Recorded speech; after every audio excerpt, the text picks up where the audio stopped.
గిఫ్ట్లు తర్వాత చెప్తారండి వచ్చిందా లేదన్నది. రామారావు గారు పిల్లల పేర్లు ఒకసారి తీసుకురండి. అదేంటండి, అది అన్యాయం అండి. ఓడిపోయిన వాళ్ళకి గిఫ్ట్ ఎవరు ఇస్తారండి? గెలిచిన వాళ్ళకి ఇస్తాం అనుకున్నాం.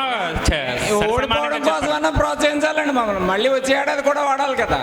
వచ్చేటది, అందుకే పెద్ద గిఫ్ట్ పట్టుకొస్తాం. నెక్స్ట్ ఇయర్ గెలవడానికి ప్రయత్నించండి. అబ్బే పిల్లలు ఎవరైతే మనకి సాంస్కృతిక కార్యక్రమాల్లో పాల్గొన్నారో వాళ్ళకి ప్రోత్సాహక బహుమతి అందజేయబడుతుంది.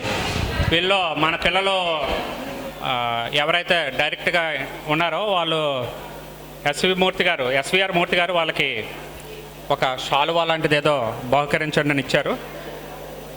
అది ఇవ్వబడుతుంది. పిల్లల పేర్లు చదువుతాను, త్వరగా లేట్ చేయకుండా పిల్లలు వచ్చి తీసుకొని వెళ్ళవలసిందిగా కోరుతున్నాను. కే కార్తీక్ మూర్తి గారు మీరు కూడా రండి, ఇక్కడే ఉన్నారు కదా, మీ చేతుల మీదుగా తీసుకుంటారు.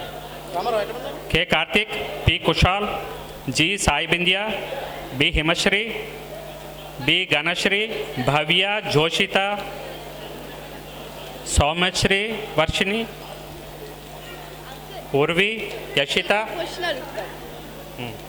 శ్రీలంకను ఎవరు నిర్మించారు? నాకు తెలియదమ్మా.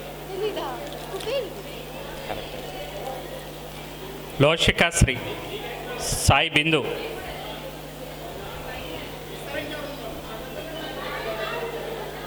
అట్లనే జి గీతాంశు, ప్రత్యూష. వాళ్ళిద్దరికి బాటిల్స్ ఇచ్చారు. ప్రత్యూష పాప లేదు, వెళ్ళిపోయింది.